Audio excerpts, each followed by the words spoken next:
విషం చిమ్మే కంపెనీలకు కొమ్ముక. రైట్, వాగైనా వంకైనా చెరువైనా ఏరులైనా ఆఖరికి సముద్ర తీరమైన మాకేంటి, ఇసుక దొరకాలే కానీ దోచేస్తామంటున్నారు. రాత్రి పగలు తేడా లేకుండా వందల వాహనాల్లో లోడింగ్ చేస్తూ యథేచ్ఛగా ఇతర రాష్ట్రాలకు ఇసుకను తరలిస్తున్నారంటే అక్కడ పరిస్థితి ఏంటో అర్థం చేసుకోవచ్చు. ఒకప్పుడు ఆ జిల్లాకే ప్రధాన నీటి వనరు ఇప్పుడు ఇసుక అక్రమ రవాణా అలాగే తవ్వకాలకు అడ్డాగా మారింది. శ్రీ పొట్టి శ్రీరాములు నెల్లూరు జిల్లాలోని పెన్నా నది జిల్లాలో ప్రధాన నీటి వనరులైన పెన్నా నది ఇప్పుడు ఇసుక అక్రమాలకు నెలవుగా మారింది. నది గర్భాలను తోడేస్తూ పరబలు తొక్కుతున్న పెన్నమ్మను అడ్డుకుంటున్నారు అక్రమార్కులు. ఇసుక కనిపిస్తే చాలు ఆ నియోజకవర్గం ఈ నియోజకవర్గం అనే తేడా లేకుండా విచ్చలవిడిగా తవ్వకాలు చేస్తున్నారు. ఇదేంటని ప్రశ్నిస్తే దాడులకు ఎగబడడానికి కూడా వెనకాడడం లేదు. అసలు నెల్లూరు జిల్లా పెన్నా నది తీరాన ఏం జరుగుతోంది? ప్రైమ్ 9 గ్రౌండ్ రిపోర్ట్లో ఇప్పుడు చూద్దాం.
నెల్లూరు జిల్లా సూరాయపాలెం రీచ్లో ఇసుకాసురులు రెచ్చిపోతున్నారు. పెన్నా నదిలో ఇష్టానుసారంగా ఇసుకను తవ్వేస్తున్నారు. ఇసుక రీచ్లకు వెళ్లాలంటే అధికారులు కూడా సహించలేకపోతున్నారు. ఇక సామాన్యులు మీడియా కానీ వెళ్లేందుకు వీలు లేదని ఆంక్షలు పెడుతున్నారు. రీచ్లలో ఎవరైనా వస్తున్నారన్న సమాచారాన్ని ముందుగానే తెలుసుకునేందుకు సీసీ కెమెరాలను కూడా ఏర్పాటు చేశారు. ఒకవేళ ఎవరైనా వెళ్ళినా అడ్డుకుంటారు. అలాంటి రీచ్కు ప్రైమ్ 9 సిబ్బంది వెళ్ళగా అడ్డుకునే ప్రయత్నం చేశారు నిర్వాహకులు. అయినా సరే ఇసుక రీచ్లలో పరిస్థితిని ప్రజలకు చెప్పేందుకు సాహసం చేసి లోపలికి వెళ్లారు. అక్కడ విషయాలపై మరింత సమాచారం మా కరెస్పాండెంట్ నరేష్ అందిస్తారు. ప్రస్తుతం నేను సూరాయపాలెం ఇసుక రీచ్ వద్ద ఉన్నాను. నెల్లూరు జిల్లా వ్యాప్తంగా పెన్నా పరివాహక ప్రాంతానికి సంబంధించినటువంటి ఇసుక ఒక నాణ్యతమైనటువంటి గ్రేడ్ ఉంది. సో ఈ గ్రేడ్ ఉన్నటువంటి ఇసుక ఇతర రాష్ట్రాల్లో దాదాపు లక్షలాది రూపాయలు పలుకుతున్నటువంటి పరిస్థితి మనం చూస్తూనే ఉన్నాం. గత వైఎస్ఆర్సీపీ ప్రభుత్వంలో అక్రమ ఇసుక తరలినటువంటి పరిస్థితి మనం చూస్తూనే ఉన్నాం. మళ్ళా కూటమి ప్రభుత్వంలో కూడా దాదాపు 2 ఏళ్ల కాలం పాటు ఇదే యథేచ్ఛగా కూడా ఇసుకను ఇటు అక్రమంగా కూడా ఇతర రాష్ట్రాలకు తరలిస్తున్నటువంటి పరిస్థితి మనం చూస్తూ ఉన్నాం. భూగర్భంలో ఉన్నటువంటి ఇసుకను ఈరోజు ఇసుకాసులు దాదాపు కూడా కోట్లాది రూపాయలు తమ జేబులో వేసుకుంటున్నారు. ఆదాయాన్ని ఇవ్వాల్సినటువంటి ప్రభుత్వానికి చిల్లి గవ్వ ఇవ్వకుండా వాళ్ళ యొక్క సొంత అకౌంట్లో దాదాపు కోట్ల రూపాయలు జమ చేసుకున్నటువంటి పరిస్థితి కనబడతా ఉంది. కొన్ని ఇసుక రీచ్ల అనుమతులు ఉన్నప్పటికీ కూడా ఈ యొక్క నదీ పరివాహక ప్రాంతం లోపలికి డ్రిడ్జింగ్ చేసినటువంటి ఇసుకను బయట ప్రాంతాలకు, అంటే ఇక్కడ డ్రిడ్జింగ్ చేసినటువంటి ఇసుక నేను పూర్తి స్థాయిలో మీకు చూపించే ప్రయత్నం కూడా ఒకసారి చేస్తాను. నేను ప్రస్తుతం సూరాయపాలెం ఇసుక రీచ్ వద్దే ఉన్నాను. ఏదైతే ఈ ప్రాంతంలో ఇది నదీ పరివాహక ప్రాంతం అంటాం. మనం సోమశిల జలాశయం నుంచి ఇటు కింద దిగువ ప్రాంతాలకు వచ్చేటువంటి వాటర్లో నేను ఉన్నాను. ఇటు పెన్నా పరివాహక ప్రాంతంలో నేను కూడా ఉన్నాను. సో ఈ ప్రాంతం అంతా సూరాయపాలెం ఇసుక రీచ్ అంటాం. సో ఈ సూరాయపాలెం ఇసుక రీచ్లో ఈ యొక్క ప్రవాహం ఏదైతే ఈ నదీ ప్రవాహం ఉన్నటువంటి ప్రాంతంలోనే నేను వచ్చేసాను ఇక్కడికి. అంటే లోపల స్టాక్ పాయింట్ కాదు ఇది లోపల డ్రిడ్జింగ్ చేసేటువంటి ఏరియా. ఏదైతే డ్రిడ్జింగ్ చేస్తున్నటువంటి ఆ పడవలు కూడా నేను చూపిస్తున్నాను చూడండి. ఇసుకను ఏ విధంగా డ్రెడ్జింగ్ చేస్తారు, ప్రభుత్వ అనుమతులు రూల్స్ అండ్ రెగ్యులేషన్ కింద ఎలాంటి అనుమతులు ఉంటాయంటే నదిలో ఉన్నటువంటి ఇసుకను తీయడానికి ఇలాంటి పడవల సహాయంతో డ్రెడ్జింగ్ చేస్తారు. డ్రెడ్జింగ్ చేసినటువంటి ఇసుకను ఈ పడవల సహాయంతో ఒడ్డుకు తీసుకువస్తారు. ఈ ఒడ్డుకు తీసుకొచ్చినటువంటి ఇసుక ఇక్కడి నుంచి ట్రాక్టర్స్ ద్వారా, అంటే కనీసం ఇక్కడ ఈ హిటాచీలు అయి ఉండొచ్చు, పెద్ద పెద్ద వాహనాలు కూడా రాకూడదు, ఇక్కడ కేవలం యంత్రాలు అయితే వాడకూడదు, ఇక్కడ ఓన్లీ ఈ పడవల ద్వారా బయటకు వచ్చినటువంటి ఇసుకను ట్రాక్టర్ల ద్వారా మాత్రమే స్టాక్ పాయింట్ల వరకు ఇసుకను తీసుకెళ్తారు. నేను ఈ నదీ పరివాహక ప్రాంతంలో ఇసుకను డ్రిడ్జింగ్ చేస్తున్న విజువల్స్ కూడా నేను చూపిస్తున్నాను చూడండి ఒకసారి. మన కెమెరామెన్ వెంకయ్య పూర్తి స్థాయిలో కూడా డ్రిడ్జింగ్ చేస్తున్న విజువల్స్ను కూడా, ఏదైతే నదీ ప్రవాహం ఉన్నటువంటి ప్రాంతం లోపల అక్కడ డ్రిడ్జింగ్ చేస్తుంది ఆ పడవలో ఉన్నటువంటి యువకులు కూడా దాదాపు అక్కడ ఆ లోపల వేసినటువంటి లంగర్ ఏదైతే ఉంటుందో దాని ద్వారా డ్రిడ్జింగ్ చేస్తారు. ఆ ఇసుకనంతా కూడా పడవల్లోకి తీసుకువస్తారు. ఆ పడవల నుంచి ఒడ్డుకు తీసుకువస్తారు. ఒడ్డుకు తీసుకొచ్చినటువంటి ఇసుకను డంప్ ఇక్కడ చేస్తున్నారు. మళ్ళా మన కెమెరామెన్ ఒకసారి చూపిస్తారు చూడండి. ఈ ఒడ్డుకు వచ్చినటువంటి ఇసుకంతా కూడా ఇక్కడ డంప్ చేస్తారు. అంటే ఈ డంప్ చేసినటువంటి ఇసుకను యాక్చువల్గా కూడా ట్రాక్టర్ల ద్వారా, అంటే ఇవంతా కూడా ట్రాక్టర్ల ద్వారా మనుషులు అక్కడ ఎత్తి వాళ్ళకు కూడా ఉపాధి కలిగించాలా. ఈ చుట్టుపక్కల ఉన్నటువంటి ప్రాంతాలంతా కూడా ఇసుక రీచ్లో దాదాపు కూడా గతంలో మనం చూస్తే ఇటు ఈ ఇసుకను ట్రాక్టర్లో వేస్తే వాళ్ళకి ఒక ఉపాధి వచ్చేది, ₹1 సంపాదించుకునేవాళ్ళు. సో ఈ పాయింట్ అంతా కూడా స్టాక్ పాయింట్ ఇదంతా. సో ఈ స్టాక్ పాయింట్ అంటే ఈ ఇసుక లోపల ఉన్నటువంటి డ్రిడ్జింగ్ చేసినటువంటి పడవల ద్వారా వచ్చినటువంటి ఈ స్టాక్ పాయింట్. ఇక్కడ నుంచి పూర్తి స్థాయిలో కూడా ట్రాక్టర్ల ద్వారా డంపింగ్ యార్డ్కి వెళ్తుంది. అంటే మనం ఎక్కడైతే డంప్ చేస్తామో ఆ పాయింట్కి వెళ్తుంది. అక్కడి నుంచి ఆ యూనిట్కి ప్రభుత్వం నిర్ణయించినటువంటి ధరకి వెహికల్స్లో ఇటు తరలి వెళ్తూ ఉంది. అంటే ఇసుకను ఎవరైతే కావాలనుకుంటారో వాళ్ళు ఆ పాయింట్ వద్ద నుంచి తీసుకెళ్తారు. ఇక్కడ హిటాచీలు కానీ, ఇక్కడ జేసీబీల ద్వారా కానీ, యంత్రాల ద్వారా ఈ యొక్క ఇసుకనైతే తీయడానికి లేదు. కానీ ఇక్కడ ప్రభుత్వానికి విరుద్ధంగా, ఏదైతే రూల్స్కి విరుద్ధంగా పూర్తి స్థాయిలో జిల్లా వ్యాప్తంగా ఉన్నటువంటి అన్ని రీచుల్లో కూడా ఇదే జరుగుతుంది. మరి ప్రభుత్వ అధికారులు అయి ఉండొచ్చు, మైనింగ్ అధికారులు అయి ఉండొచ్చు, ఈ ప్రాంతానికి సంబంధించినటువంటి రెవెన్యూ అధికారులు ఎటుపోయారు, ఎక్కడికి వెళ్ళారు, అసలు ఏం చేస్తున్నారు? ఇంత ఇసుకను అక్రమంగా మన సంపద, మన భూగర్భ సంపద అయినటువంటి ఈ యొక్క నాణ్యతమైనటువంటి పెన్నా ఇసుక మన జిల్లాకి సంబంధించినటువంటి అంటే బిల్డింగ్స్ అయి ఉండొచ్చు, రకరకాలుగా ఈ ఇసుకను వాడుకుంటాం. సో మన ప్రాంతాలకు అవకాశం కల్పించుకోవాలా. సో ఈరోజు చెన్నైకి సంబంధించినటువంటి జాతీయ రహదారికి తరలి వెళ్తూ ఉంది, ఇటు కర్ణాటక బెంగళూరుకి వెళ్తూ ఉంది, ఇటు మరోవైపు ఇటు హైదరాబాద్ తరలి వెళ్తుంది. దాదాపు ఇక్కడ ఈ ఇసుకని ఏదైతే పెద్ద పెద్ద యంత్రాలతో, అంటే టిప్పర్ల ద్వారా దాదాపు ఈ లోపలికి టిప్పర్లు వస్తున్నాయి. ఇప్పుడు మనం ప్రైమ్ 9 లోపలికి వచ్చి చూస్తుండగా దాదాపు కూడా అన్ని వెహికల్స్ అన్ని ఆపేశారు బయట. అంటే బయట వెహికల్స్ అన్ని ఆపేసి ఈ లోపల ప్రస్తుతం ఈ వెహికల్స్ రానివ్వట్లేదు. అంటే ఇక్కడ ట్రాక్టర్ల ద్వారా వెళ్ళాల్సినటువంటి ఇసుకను భారీ భారీ వాహనాల ద్వారా, ఇటు టిప్పర్ల ద్వారా దాదాపు కూడా అక్కడ తరలిస్తున్నారు. ఇదంతా కూడా అక్రమంగా జరుగుతుంది. ఈ అక్రమ దందా వెనకాల ఎవరున్నారు? ప్రతి నియోజకవర్గంలో ఇసుక రీచ్లు ఉన్నటువంటి ప్రాంతాలు ఏదైతే ఉన్నాయో, ఇటు సర్వేపల్లి అయ్యిండొచ్చు, అదేవిధంగా ఆత్మకూరు అయ్యిండొచ్చు, కోవూరు అయ్యిండొచ్చు, పెన్నా పరివాహక ప్రాంతాలు ఉన్నటువంటి అనేక ప్రాంతాలు, సూలూరుపేటలో ఉన్నాయి, వెంకటగిరి ఉంది, ఇటు అనేక ప్రాంతాల్లో కూడా ఇసుక రీచ్లు ఇదే జరుగుతూ ఉంది. యథేచ్ఛగా ఇసుక అక్రమ రవాణా చేస్తుంటే అధికార యంత్రాంగం ఏం చేస్తుంది? జిల్లా కలెక్టర్ దీన్నైనా ఇప్పటికైనా కూడా ఈ ప్రైమ్ 9 ద్వారా నేను చూపిస్తున్నటువంటి ప్రాంతం అంతా కూడా ఇక్కడ డ్రిడ్జింగ్ చేసిన ఇసుకను ఇక్కడ దాదాపు కూడా ఈ ప్రాంతం ఇక్కడి నుంచి అక్రమంగా ఇసుకను తరలిస్తూ ఉన్నారు. స్టాక్ పాయింట్ వద్దకు ఉండాల్సినటువంటి వాహనాలన్నీ కూడా డైరెక్ట్గా అక్రమంగా రోడ్డు మార్గాన్ని కూడా ఏర్పాటు చేసుకుంటూ ఇక్కడికి ఈ వాహనాలు వస్తూ ఉన్నాయి. ఈ వాహనాల ద్వారా వెళ్ళేటువంటి ఈ ఇసుక అంతా కూడా అక్రమంగా వెళ్తున్నట్టుగా స్థానికులు చెప్తా ఉన్నారు. స్థానికులు పదే పదే రోడ్లన్నీ చెడిపోతూ ఉన్నాయి, మా వాహనాలు తిరగడానికి కూడా అసౌక్యం కలుగుతుంది, భారీ యాక్సిడెంట్లు జరుగుతూ ఉన్నాయి, మాకు మృత్యువాత నడుమున ఈరోజు మేము ముందుకెళ్లాల్సిన పరిస్థితి ఏర్పడుతుందని చెప్పి ఒకవైపు స్థానికులు చెప్తున్నారు. గత 5 ఏళ్ళు మేము పడినటువంటి నరకయాతన కూటమి ప్రభుత్వం వచ్చిన తర్వాత అయినా కూడా మాకు తీరుతుంది అనుకుంటే ఈ కూటమి ప్రభుత్వంలో కూడా ఇలాంటి జరుగుతూ ఉండడంతో ఇక్కడ ఉన్నటువంటి స్థానికులంతా కూడా చాలా ఇబ్బంది పడుతున్నారు. మరి దీని మీద ఎలాంటి అధికారులు స్పందిస్తారో మనం కూడా చూద్దాం. ఇక నెల్లూరు జిల్లా మంత్రి ఇలాఖ అయినా సంఘంలో అయితే పరిస్థితి మాత్రం దారుణంగా ఉంది. అక్కడ పరిస్థితి అయితే చెప్పనక్కర్లేదు. అనుమతులు ఉన్నా రీచ్లను అని చెబుతూనే ఎక్కడ పడితే అక్కడ మిషన్ల ద్వారా తవ్వకాలు చేపడుతూ ఉన్నారు. ప్రైమ్ 9 బృందం అక్కడికి వెళ్ళగానే ఇటాలిచ్లతో తవ్వకాలను ఆపేసి పడవలతో ఇక డ్రెడ్డింగ్ ప్రారంభించారు. ఈ సంఘం రీచ్లోనే పరిస్థితులు ఎలా ఉన్నాయో అనే దానిపై మరింత సమాచారం మా కరెస్పాండెంట్ నరేష్ మలేసార్ అందిస్తారు.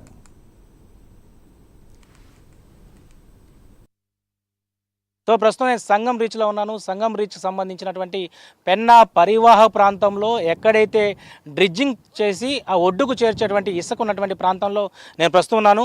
ఒకసారి నేను విజువల్స్లో చూపించే ప్రయత్నం కూడా చేస్తాను. ప్రస్తుతం పెన్నా పరివాహక ప్రాంతానికి సంబంధించినటువంటి ఈ ప్రాంతం అంతా, ఎందుకంటే పైన సోమశిల జలాశయాన్ని నుంచి కూడా సంగం బ్యారేజ్కి వెళ్ళేటువంటి ప్రాంతం ఇదంతా కూడా. సో ఇక్కడ ఏదైతే సంగం ఇసుక రీచ్ ఉంది, ఈ ఇసుక రీచ్కి సంబంధించి ప్రభుత్వ ఏదైతే లీగల్గా అయితే ఇసుక డ్రిడ్జింగ్ చేస్తారు. సో ఈ డ్రిడ్జింగ్ చేస్తున్నటువంటి పడవలు కూడా నేను చూపించే ప్రయత్నం కూడా చేస్తున్నాను. దాదాపు కూడా ఇక్కడ నుంచి వందలాది ట్రిప్పర్లు ఒక రోజుకు వెళ్తున్నటువంటి పరిస్థితి మనం చూస్తున్నాం. సో డ్రిడ్జింగ్ నుంచి తీసుకువస్తారు ఒడ్డుకు, ఈ విధంగా పడవల్లో ఇసుక తీసుకువస్తారు. ఇక్కడ ప్రధానంగా అయితే కూలీల ద్వారా ఈ ఇసుకను ఇక్కడ డంప్ చేసిన తర్వాత ఇక్కడ ద్వారా కేవలం ట్రాక్టర్ల ద్వారా డంపింగ్ యార్డ్కి వెళ్లాల్సిన పరిస్థితి ఉంది.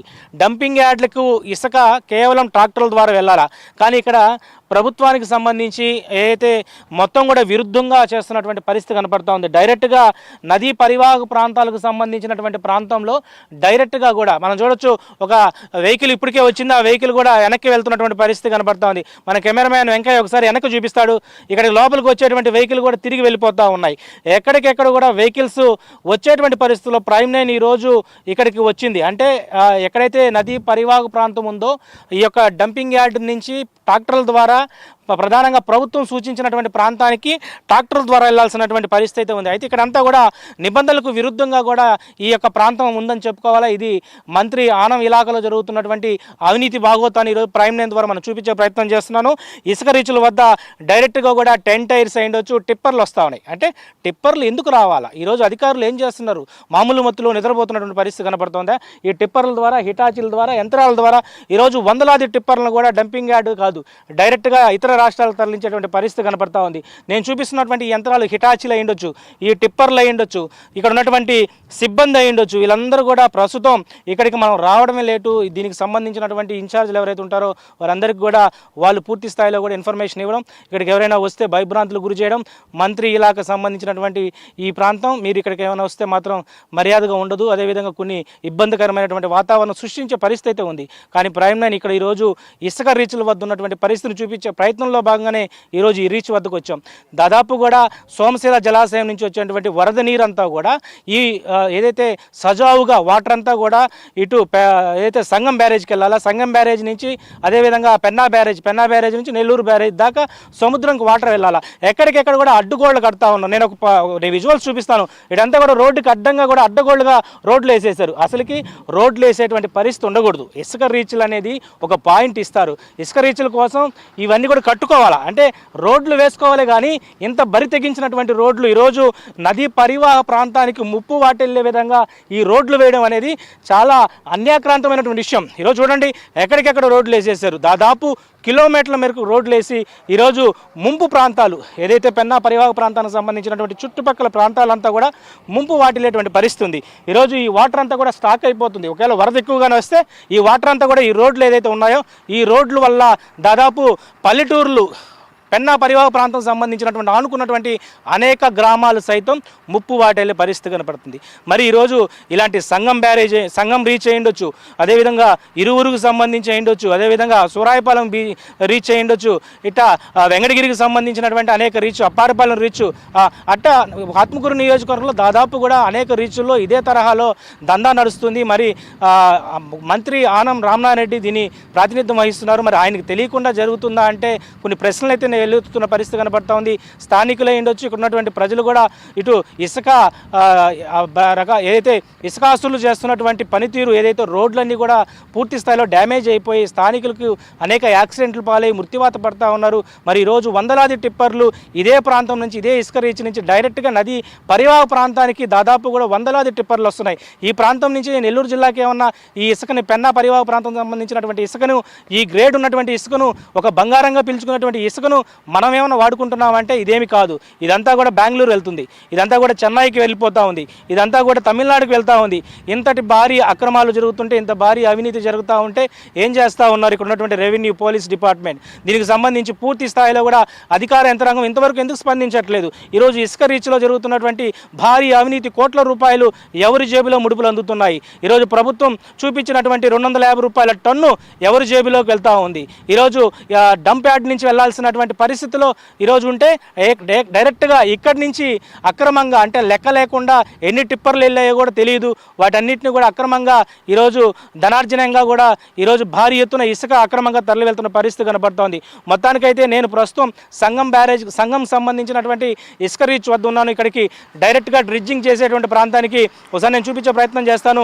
టిప్పర్లు కూడా భారీ ఎత్తున కూడా ఇసుక లోడ్ చేసుకొని ఈ యొక్క ప్రాంతం నుంచి తరలి వెళ్తూ ఉన్నాయి. ప్రైమ్ నేను చూసి ఈ టిప్పర్లు ఇసుకను హాఫ్ వరకే పెట్టుకున్నారు, మిగతా హాఫ్ కూడా పూర్తి కాకుండానే తరలి వెళ్ళిపోతూ ఉన్నాయి. ఇవి ఎక్కడికి వెళ్తున్నాయంటే మనకు తెలియదు. దాదాపు ఇతర రాష్ట్రాలకు సంబంధించిన ప్రాంతానికే వెళ్తూ ఉన్నాయి. పూర్తి స్థాయిలో ఇసుకని నింపుకొని వెళ్ళాలా. అయితే 10 టైర్లు అయితే ఒక 18 టన్నులు ఉంటాయి. అదేవిధంగా 12 టైర్ అయితే ఒక 25 టన్నుల వరకు వేసుకోవాల్సిన పరిస్థితి అయితే ఉంది. వీటన్నిటిని కూడా విరుద్ధంగా ముందుకెళ్తున్నటువంటి పరిస్థితిలో ఈరోజు ఇసుక రీచ్లు ఉన్నట్టుగా తెలుస్తూ ఉంది. దాదాపు కూడా 40 టన్నులకు సంబంధించినటువంటి ఇసుకను తీసుకెళ్తున్నటువంటి పరిస్థితి అయితే ఉంది. ఇది మొత్తానికైతే సంగం బ్యారేజ్కి సంబంధించినటువంటి ఇసుక రీచ్ వద్ద తాజా అప్డేట్ని మనం చూస్తూ ఉన్నాం. నెల్లూరులో ఇష్టానుసారంగా ఇసుక అక్రమ తవ్వకాలు చేస్తున్నారు. చుట్టుపక్కల ప్రాంతాల్లోని రీచ్లలో తూతూ మంత్రంగా డ్రైడ్రింగ్ చేస్తూ హిటాచీలు టిప్పర్లను నదీ గర్భంలో వరకు తీసుకొచ్చేశారు. కొన్ని రీచ్లలో అయితే నదిని ఆక్రమించి ఏకంగా రోడ్డు వేసేశారు. ఆ రోడ్డు మార్గాలలో హిటాచీలు టిప్పర్లను తిప్పుతున్నారు నిర్వాహకులు. దీనివల్ల భవిష్యత్తులో పెన్నా నది కూడా ప్రమాదం పొంచి ఉందంటున్నారు. నెల్లూరు జిల్లాలో పవిత్ర పెన్నా నది అంటేనే ఇక్కడ ఉన్నటువంటి ప్రజానీకానికి ఒక వరం అని చెప్పుకోవాలా. తాగునీటి సాగునీటి సమస్యను నిత్యం ప్రజలకు ఎన్నో అభివృద్ధి కార్యక్రమాలకు పంట పండించేటువంటి రైతాంగానికి సుభిక్షంగా దాహాతీర్థం చేసుకుంటున్నటువంటి నెల్లూరు జిల్లా ప్రజలందరికీ కూడా ఓ పవిత్ర పెన్నా నదిగా చూసుకుంటారు. సో పెన్నా నది పరివాహం పై భాగం నుంచి అంటే సోమశిల జలాశయం దాదాపు కూడా 69 టీఎంసీల సామర్థ్యం కలిగినటువంటి సోమశిల జలాశయానికి వచ్చేటువంటి వరద నీరంతా కూడా అక్కడ వాటర్ దిగువ ప్రాంతాలకు అంటే సముద్రానికి వెళ్ళేటువంటి మార్గం మధ్యలో మనం చూస్తే సంగం బ్యారేజ్ వద్ద ఆగుతాయి. సంగం బ్యారేజ్ వద్ద మళ్ళా వాటర్ వదిలితే ఇటు పెన్నా బ్యారేజ్ వద్ద వాటర్ వెళ్తాయి. అక్కడి నుంచి వదిలితే దాదాపు కూడా సముద్రానికి వెళ్ళేటువంటి పరిస్థితి మనం చూస్తూనే ఉన్నాం. అయితే సముద్ర జలానికి వదిలేటువంటి ఈ వాటర్ అంతా కూడా పెన్నా పరివాహక ప్రాంతం ఎలా అయిపోయిందంటే ప్రస్తుతం ఏదైతే ఇసుకాసులు చేసినటువంటి పనితీరుకు ఈరోజు చుట్టుపక్కల ఉన్నటువంటి గ్రామాలన్నీ కూడా ఈరోజు ముప్పు వాటిల్లేటువంటి పరిస్థితి కనపడతా ఉంది. మీకు నేను చూపించే ప్రయత్నం ఒకటి చేస్తాను. పెన్నా పరివాహక ప్రాంతంలో ఉన్నటువంటి ఈ యొక్క ప్రవాహాన్ని అడ్డుకట్టుగా వేస్తున్నటువంటి రోడ్లు కూడా మనం చూస్తే అయితే మనం చాలా దౌర్భాగ్య పరిస్థితుల్లో ఉన్నామని చెప్పుకోవాలా.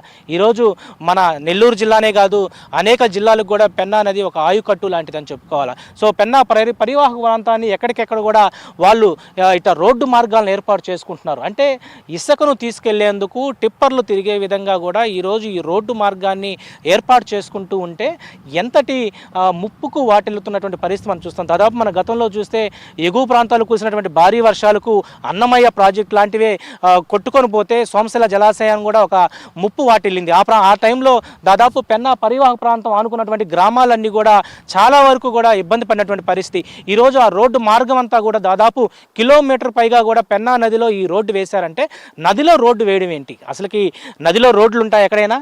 ఈరోజు నదిని స్వచ్ఛంగా కూడా ఏదైతే అక్కడ పెన్నా పరివాహక ప్రాంతం ఎగువ ప్రాంతాల్లో ఉన్నటువంటి సోమశిల జలాశయంలో వాటర్ వదిలితే దాదాపు కూడా దిగువ ప్రాంతంలో ఉన్నటువంటి Sangam barrage, Penna barrage, Nellore barrage, so ఇలా అనేక ప్రాంతాలు పెన్నా పరివాహం అందుకున్నటువంటి అన్ని ప్రాంతాల్లో ఉన్నటువంటి ఎవరైతే ప్రజలు ఉంటారో ఆ ప్రజలకు సుభిక్షంగా కూడా ఇటు వాటర్ వదులుతారు.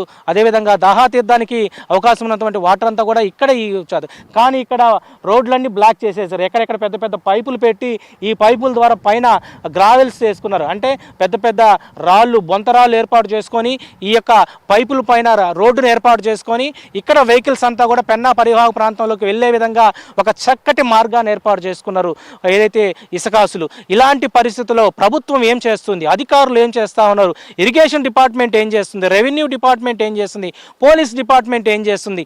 ఇంతమంది ఇన్ని శాఖలు ఉన్నప్పటికి కూడా ఏ ఒక్క శాఖ ఈ ఇసుక రీచ్ల వైపు చూడలేదంటే ఎంతటి మామూలు మొత్తులో మునిగి తేలుతున్నారనేది మనకు తెలుస్తానే ఉంది. నేను చూపించినటువంటి పెన్నా పరివాహక ప్రాంతంలో జలాశయాల్లో ఏదైతే స్వేచ్ఛగా వెళ్లాల్సినటువంటి వాటర్ని అంతా కూడా ఎక్కడికెక్కడగా మధ్యలో ఇలాంటి రోడ్లను ఏర్పాటు చేసుకొని పైపుల ద్వారా అంటే ఒక్కసారిగా ఫ్లో వస్తే దాదాపు ఆ వాటర్ అంతా కూడా కింద ప్రాంతాల్లో ఉన్నటువంటి ప్రజలకు ఉపయోగపడతాయి. అలాంటిది ఈ స్టాక్ పాయింట్లు రోడ్లు చేయడం వల్ల ఈ చుట్టుపక్కల ఉన్నటువంటి గ్రామాల్లోకి వాటర్ వెళ్ళిపోతూ ఉంది, పొలాల్లోకి వాటర్ వెళ్ళిపోతూ ఉన్నాయి. ఇలాంటి పరిస్థితుల్లో ముంపు వాటిల్లేటువంటి పరిస్థితి ఉన్నప్పటికీ కూడా నయానో భయానో అక్కడ ఉన్నటువంటి ప్రజల్ని భయభ్రాంతులు గురి చేస్తూ ఉన్నారు. ఈరోజు ప్రైమ్ 9 కూడా లోపలికి వస్తూ ఉంటే అడ్డుకున్నారు. ఇలా స్థానికులు ఎవరైనా వచ్చి మాట్లాడితే వాళ్ళకు ఉండాల్సినటువంటి పెన్షన్లు, ఇలాంటి రేషన్ కార్డ్స్ ఇవన్నీ తీసేస్తామని బెదిరిస్తూ ఉన్నారు. లేకపోతే టిప్పర్లలో గుద్దిచ్చి చంపేస్తామని కూడా బెదిరింపులకు పాల్పడుతున్న ఆరోపణలు ఉన్నాయి. మరి ఇలాంటి పరిస్థితులు అధికారులు ఏం చేస్తూ ఉన్నారు? ఇప్పటికైనా నెల్లూరు జిల్లా కలెక్టర్ అయి ఉండొచ్చు, ఎస్పీ అయి ఉండొచ్చు, దీనికి సంబంధించినటువంటి జిల్లాలో ఇసుక రీచ్లో అన్యాక్రాంతంగా అక్రమంగా తరలి వెళ్తున్నటువంటి ఇసుక రీచ్లపై ప్రభావం చూపించాలి. ఇకపై ఈ జిల్లా వాసులకి వరంగా ఉన్నటువంటి పెన్నా పరివాహక ప్రాంతం ఈ జిల్లా వాసులే ఉపయోగించుకునే విధంగా రాబోయేటువంటి తరాలకు ఈ యొక్క ఇలాంటి భవిష్యత్తు కార్యాచరణకు సంబంధించినటువంటి ఉజ్వల భవిష్యత్తు ఉండేటువంటి ఈ యొక్క పెన్నా పరివాహక ప్రాంతంలో ఇసుకను ఇతర రాష్ట్రాలకు తరలించకుండా మన రాష్ట్రంలో ఉన్నటువంటి ప్రజలకు కానీ మన జిల్లాలో ఉన్నటువంటి ప్రజలు మాత్రమే వాడుకునే విధంగా అధికారులు వెంటనే తక్షణ సిఫారసు జారీ చేయాలని చెప్పి ఇక్కడ ఉన్నటువంటి స్థానికులు కోరుతున్నటువంటి పరిస్థితి కనబడుతోంది. ఇది ప్రస్తుతం పెన్నా పరివాహక ప్రాంతంలో అడ్డుకట్టలా వేస్తున్నటువంటి రోడ్లపై తాజా అప్డేట్. పెన్నా నదిలో ఇష్టానుసారంగా ఇసుకను తవ్వేస్తున్నారు. జిల్లాలోని స్టాక్ పాయింట్ల పరిస్థితి అయితే మరీ దారుణం. పేరుకే స్టాక్ పాయింట్లలో ఇసుక ఉంటుంది, కానీ అక్కడ పని మాత్రం ఏమీ ఉండదు. సాధారణంగా స్టాక్ పాయింట్ల నుండి ట్రాక్టర్లలో ఇసుకను తరలించాలి, కానీ ఇక్కడ లోడింగ్ పెద్దగా ఉండదు. ఎందుకంటే టిప్పర్లన్నీ నేరుగా నదిలోకి వెళ్ళి ఇసుకను లోడ్ చేసుకొని వెళ్ళిపోతూ ఉంటాయి. నెల్లూరు జిల్లా సర్వేపల్లి నియోజకవర్గానికి సంబంధించినటువంటి సూరాయపాలెం ఇసుక రీజ్కు సంబంధించినటువంటి ప్రభుత్వం నిర్దేశించినటువంటి ఇసుక ఎక్కడైతే డంపింగ్ యార్డ్ ఉందో ఆ డంపింగ్ యార్డ్ వద్ద నేను ఉన్నాను. వెనకాల ఉన్నటువంటి భారీ ఎత్తు ఉన్నటువంటి ఈ ఇసుక అంతా కూడా ఇసుక రీచ్ నుంచి ట్రాక్టర్ల సహాయంతో ఇక్కడికి తీసుకువస్తారు. సో ఇక్కడ డంపింగ్ యార్డ్లో ఈ ఇసుకని ప్రభుత్వం నిర్దేశించినటువంటి ధరకు, అంటే టన్నుకి 250 రూపాయలు ఒక టన్నును ధర గవర్నమెంట్ నిర్దేశించింది. సో ఇలా 10 టైరు 12 టైరు 10 టైర్ అంటే దాదాపు కూడా ఒక 18 టన్నులు పడుతుంది. అదేవిధంగా 12 టైర్కి ఒక 25 టన్నుల వరకు కూడా ఇసుక పడుతుంది. కానీ వీటన్నిటిని కూడా ప్రభుత్వాన్ని ఇచ్చినటువంటి ఆదేశాలు బేఖరత్ చేస్తూ ఉన్నారు. ఇసుక రీచ్లో ఉన్నటువంటి ఇక్కడ ఎవరైతే తీసుకుంటారో ఇసుక రీచ్ని ఎవరైతే ప్రభుత్వం ద్వారా వెళ్తారో వీళ్ళంతా కూడా అంటే 10 టైర్కి యాక్చువల్గా 18 టన్నులు ఇసుక వేయాలి. కానీ 18 టన్నులకు మించినటువంటి ఇసుకను ఒక 2-3 టన్నులు కాదు 5 టన్నుల వరకు ఎక్స్ట్రా వేస్తారు.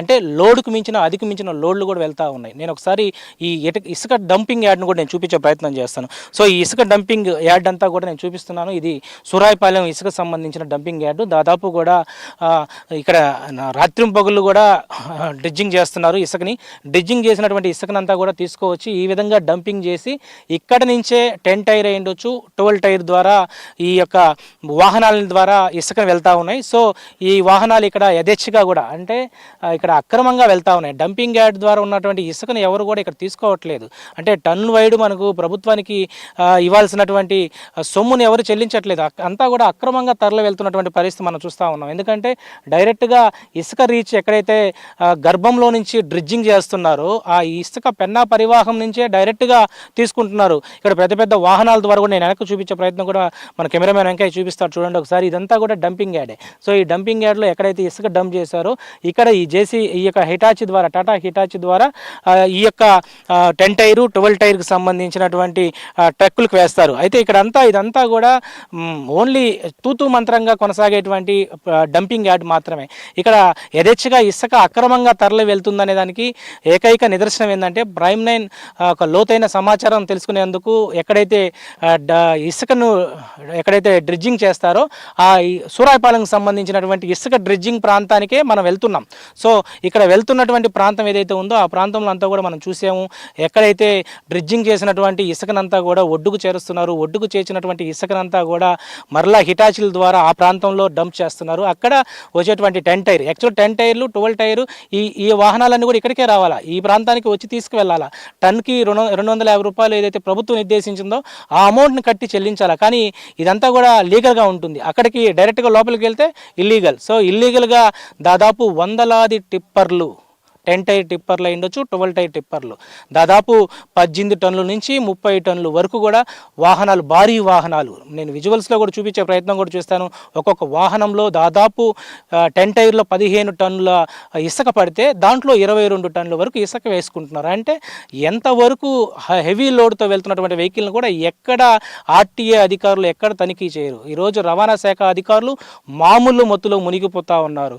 ఈరోజు పర్మిట్లు లేకపోతే లైసెన్స్ లేకపోయినా, ఇన్సూరెన్స్ లేకపోయినా, ఏదైతే హెవీ లోడ్స్తో వెళ్తున్న వాహనాలు తనిఖీ చేయాలా. కానీ వాళ్ళకి కావాల్సింది తనిఖీల నేపథ్యంలో మామూలు మాత్రమే కావాలా. సో ఇలాంటి పరిస్థితుల్లో గవర్నమెంట్ గత 5 ఏళ్ల కాలంలో ఎలాంటి పరిస్థితి ఉందో మరలా అదే పరిస్థితి, ప్రజలు ఇక్కడ చాలా ఇబ్బందులు పడుతూ ఉన్నారు. ఈరోజు ఉచిత ఇసుక విధానాన్ని ప్రభుత్వం ఎంతో ప్రణాళికబద్ధంగా, ఎంతో నిజాయితీగా చేసుకోవాలని అనుకున్నప్పటికి కూడా ఇక్కడ ఉన్నటువంటి స్థానికంగా ఉన్నటువంటి ఎమ్మెల్యేల పేర్లు చెప్పుకొని ఇసుకాసులు చేస్తున్నటువంటి ఈ యొక్క భారీ ఎత్తు అవినీతికి కూడా ఈరోజు తగిన మూల్యం చెల్లించుకోవాలని కూటమి ప్రభుత్వానికి ప్రజలు కూడా బుద్ధి చెప్పాలని చెప్పి ఎదురు చూస్తున్న పరిస్థితి ఉంటుందని చెప్పి ఒక ఆరోపణ అయితే వస్తూ ఉంది. మొత్తానికి గత 5 ఏళ్ల ప్రభుత్వంలో ఇలాంటి ఇసుక అక్రమ రవాణా చూసాం. మళ్ళీ ఇలాంటి ఇసుక రవాణా అక్రమంగా వెళ్తూ ఉంటే ఈరోజు పేదోడికి రావాల్సినటువంటి ఇసుక వస్తున్నప్పటికి కూడా మనకు సంబంధించినటువంటి మన భూగర్భంలో ఉన్నటువంటి ఇసుకను ఈరోజు అక్రమంగా ఇతర రాష్ట్రాలకు మరలా తరలి వెళ్ళడం ఏంటి?